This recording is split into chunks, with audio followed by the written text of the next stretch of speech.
Drugs కేసులో సెలబ్రిటీలున్నా ఎంత పెద్దవారున్నా ఉపేక్షించొద్దని CM Revanth Reddy ఆదేశించారు. అవసరమైతే యాంటీ డ్రగ్స్ టీమ్స్ ఏర్పాటు చేయాలని సూచించారు. కమాండ్ కంట్రోల్ సెంటర్లో పోలీస్, జీహెచ్ఎంసీ, విద్యుత్, వాతావరణ శాఖల ఉన్నతాధికారులతో సమీక్ష నిర్వహించారు. ఈ సందర్భంగా తెలంగాణలో మాదక ద్రవ్యాల నిర్మూలన కోసం తెలంగాణ యాంటీ నార్కోటిక్ బ్యూరో తీసుకుంటున్న చర్యలు, పురోగతి గురించి అడిగి తెలుసుకున్నారు.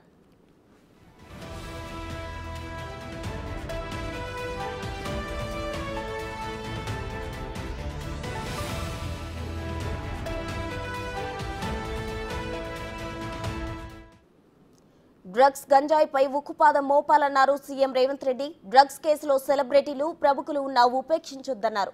అవసరమైతే యాంటీ డ్రగ్స్ టీమ్స్ ఏర్పాటు చేయమని చెప్పారు. అనుమానిత ప్రాంతాల్లో స్పెషల్ డ్రైవ్స్ నిర్వహించాలని సూచించారు.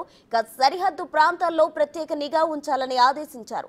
సరఫరా చైన్ బ్రేక్ చేసేలా చర్యలు చేపట్టాలని, అసలు వాటి సరఫరా చేయాలంటేనే భయపడాలా చర్యలుండాలని అన్నారు.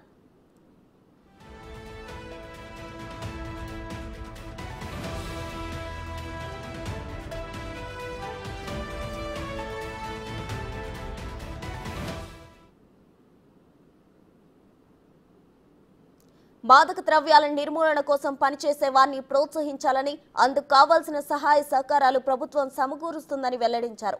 తెలంగాణను డ్రగ్స్ రహిత రాష్ట్రంగా మార్చి ఇతర రాష్ట్రాలకు ఆదర్శంగా నిలవాలని సీఎం ఆకాంక్షించారు. ఈ విషయంలో మరింత యాక్టివ్గా పనిచేయాలన్నారు.